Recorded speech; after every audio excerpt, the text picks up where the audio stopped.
Hello and welcome into today's edition of the Arizona State Sun Devils Insider Podcast. My name is Kevin Hicks and I am the lead beat writer for Arizona State Sun Devils on SI, and I will be joining you today as I have every day for the last month and a half and hopefully every day moving forward. Just wanted to start off by saying we are now less than 8 weeks out from the beginning of the Arizona State football season. We all know the season is set to begin on August 30th against the Northern Arizona Lumberjacks, an in-state FCS rival. Should be a resounding victory for the Sun Devils, but also should be a opportunity for younger guys to get playing time, for Marcus Arroyo to fine-tune his offense going into year two as play caller and quarterbacks coach, an opportunity for Sam Levitt and Jordan Tyson to rediscover the rapport that they built last season, and an opportunity for the running back room to find some clarity there. Kyson Brown, Raleek Brown, and Kanye Udo are all very, very talented backs that do different things well, and let's see if one of them separates from the rest or if there's a committee system or whatever else happens in between that.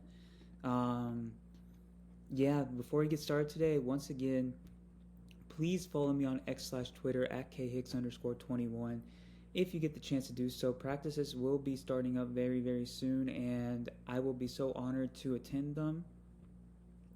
So please give me a follow if you get the opportunity to do so. I will be posting most of my video content and story content on there, so would be much appreciated. Without further ado, let's get into today's show. This might be a little bit of a shorter show. Got an idea from a CBS Sports article that came out recently. I believe it came out today. Yep. And it is going over the 25 worst head coaching hires in college football over the last 25 seasons since the turn of the century. And Arizona State fans didn't have to think real hard to guess who was mentioned.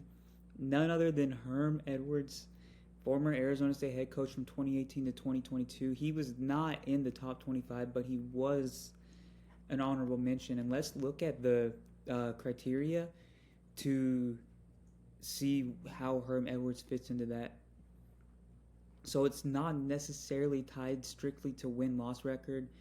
It does hold some weight, but these are the four things that are the most important. Did the hire make sense in the first place? Did the coach's predecessor have success?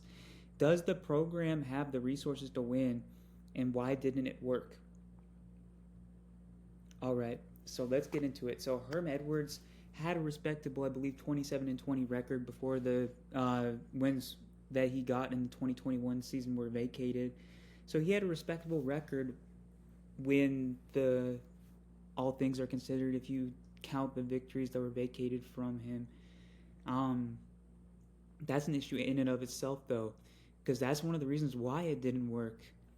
The recruiting violations during the dead period of COVID is what opened Pandora's box, got the NCAA on Arizona State's case, and really nearly destroyed the program. They were very fortunate that they ended up cleaning up the mess before it snowballed into something much, much bigger, and they were able to put self-imposed penalties on themselves as well.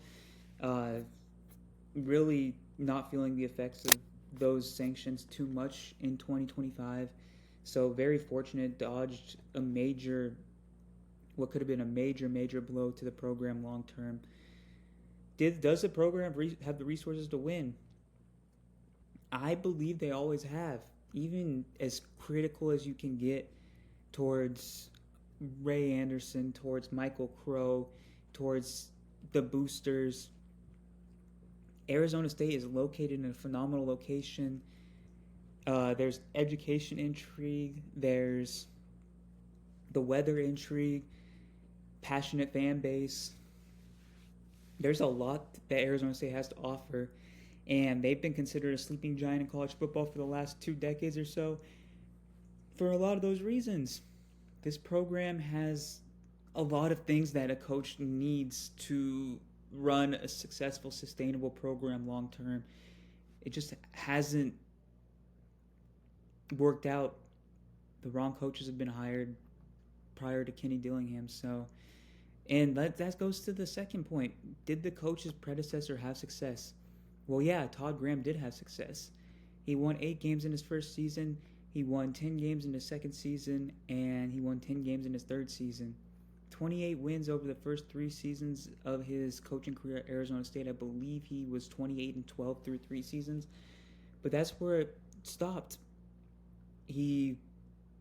Another head coach of Arizona State that kind of completely failed at recruiting in state. He did get N'Keal Harry. He did get DJ Foster, but outside of that, largely a zero sum. Even the recruiting in Texas dried out over time.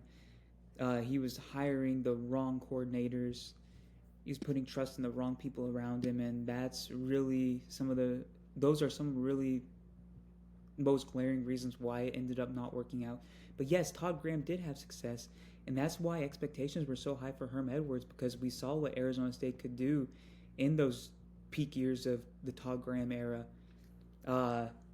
So yeah, I believe that Herm Edwards honestly falls under all of those criteria.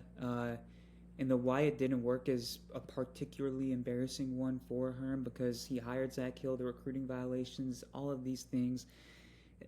Jaden Daniels did not break out at Arizona State like he was expected to, and now he's one of the best players in the NFL. Brandon Ayuk, you could argue that year was wasted with him. Ricky Pearsall didn't break out until he left Arizona State. There's so many things that you can point to with that. And lastly, did the hire make sense in the first place? I guess it made sense from the perspective of Ray Anderson, who was trying to justify it as a pro model hire, and Herm was the GM. But that's exactly why it didn't work, is because Herm didn't have oversight over the team. He really didn't have that big of a role from a day-to-day perspective. He let Antonio Pierce run a lot of the show, according to multiple reputable sources. It was just a mess from the start, and the promising beginning of the Herm Edwards era was just an oasis. It was just a mirage, and this is honestly, Herm Edwards and his tenure at Arizona State was a blessing in disguise, if we want to be honest, just from a fan's perspective, because without Herm Edwards, who's to say that the program doesn't choose to turn course? Because the Herm Edwards experience was so up and down and had so much turmoil at the end of it that they had no choice but to make a change. What if it was another coach that did just enough to keep his job year in, year out, and there wasn't a desire for change or to do better under Ray Anderson and Michael Crow? This is what led the Sun Devils directly to Kenny Dillingham. And it was perfect from the start. An ASU alum that was passionate about the program from the time he was growing up as a young kid. He bleeds maroon and gold. He's a quarterback whisperer. We've seen that over the last 8 to 9 years of him coaching in college. Phenomenal at engaging the fan base. There are just so many positives that come with Kenny Dillingham. And realistically, the end of Herm Edwards' tenure in Tempe is what paved the way for what we're seeing now at Arizona State. And fans should honestly be grateful for the ride that's been taken to this point, because it feels like it's only up from here. And what happened in the past is just that. It's not going to happen again. And the entire Sun Devil Nation can breathe a collective sigh of relief. So that's all we have for today. Thank you so much for tuning in once again today. Once again, please follow me on X/Twitter at KX_21 if you get the opportunity to do so. It means the world to me. Thank you so much for tuning in once again, and I'll see you tomorrow.